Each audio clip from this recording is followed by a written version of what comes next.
Bom, pessoal, bem-vindos a mais uma aula de Física 3. Eu sou o professor Adriano Ferrarez. Bom dia, boa tarde, boa noite para vocês. Nós vamos continuar falando de potência elétrica e nessa aula nós vamos falar de funcionamento de aparelhos elétricos.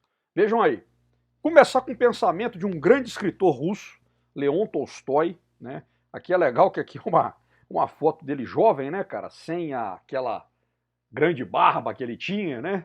Então eu gosto sempre de retratar aqui os autores dos pensamentos do momento jovens.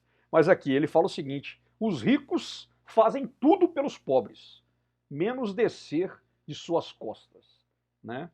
Aqui é um pouco aí de uma análise, né? O Leon Tolstói era um escritor que, apesar de ter uma origem aristocrática e pertencente inclusive à nobreza russa, né? Ele era um cara com uma grande sensibilidade social, é um cara que distribuiu terras para camponeses pobres em sua época e, sem dúvida alguma, um grande pensador ali da questão, né, russa, né, do povo russo, entendeu? Ele tem uma frase também que eu gosto muito, é o seguinte, né?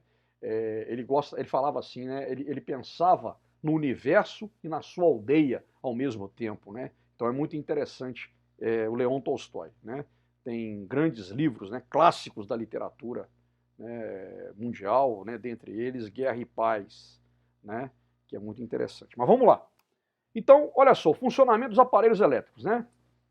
Os aparelhos elétricos e eletrônicos, eles trazem duas informações que são fundamentais e que vão definir o funcionamento deles, né? A diferença de potencial, a tensão, né, que ele vai estar funcionando, em que ele deve ser ligado, né? Aqui no Brasil, 110, 220, né? E a potência dissipada por ele. Então, quando a gente pega uma plaquinha num aparelho elétrico, um eletroeletrônico, vem lá descrito isso daí, né? Tem a plaquinha, a potência, quanto que é?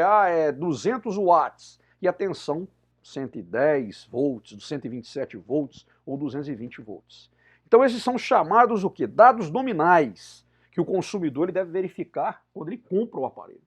Então, por exemplo, o consumo de energia de uma geladeira, ela vai variar de fabricante para fabricante, né? Isso aí vai determinar a potência dela, e mesmo que tenha o mesmo tamanho. Por exemplo, você pode comprar uma geladeira de 400 litros, 380 litros, mas um fabricante A vai ter uma potência de 300 watts, o B 250, por exemplo. Então, sempre é preferível optar por produtos que consomem menos energia, né? Então, a gente vê lá, né? Tem lá uma classificação que é um selo de eficiência energética chamado selo Procel, né, desenvolvido aí na Eletrobras, né?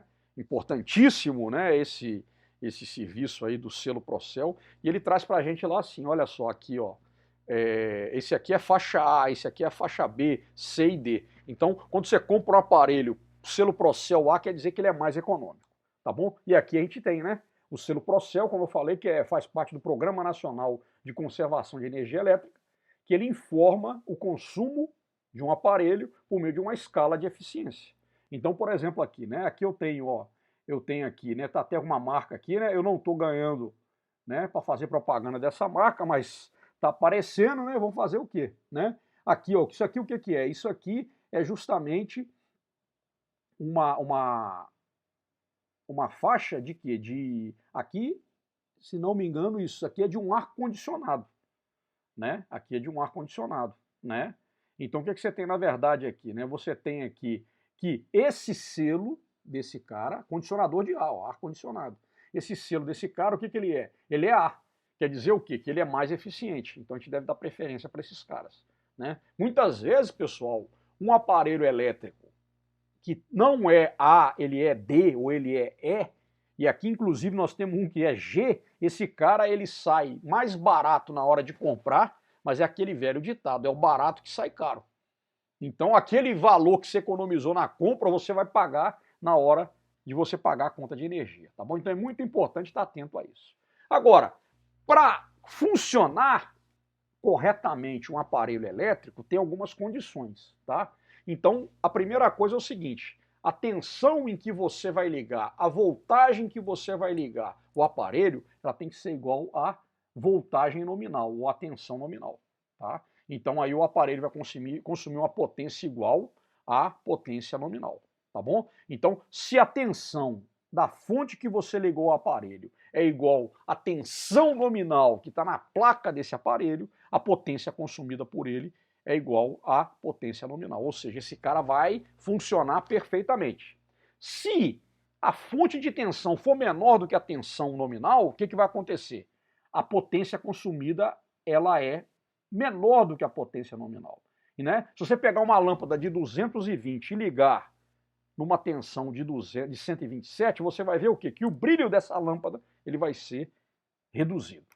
Se você agora ligar um aparelho numa tensão maior do que a tensão nominal, o que acontece? Esse aparelho ele corre o sério risco de queimar. Você pode queimar esse aparelho, né? Então, por quê? Porque os resistores desse aparelho eles vão aquecer, superaquecer, e aí vão fundir, e aí você vai ter o aparelho queimado, tá bom? Então, o que acontece? Se você liga esse aparelho numa tensão maior que a tensão nominal, a potência consumida é maior, né? Então, se você pegar uma lâmpada de 127 volts e ligar ela em 220, o que vai acontecer? Ela vai brilhar muito, um brilho muito intenso, e depois ela vai se queimar rapidamente. Ela vai brilhar e vai apagar. Por quê? Porque o filamento ele não suporta a tensão de 220 volts. Tá certo? É isso aí, pessoal. Tá? É isso que eu tinha aqui para falar um pouquinho sobre condições de funcionamento dos aparelhos elétricos. Até a próxima aula. Valeu!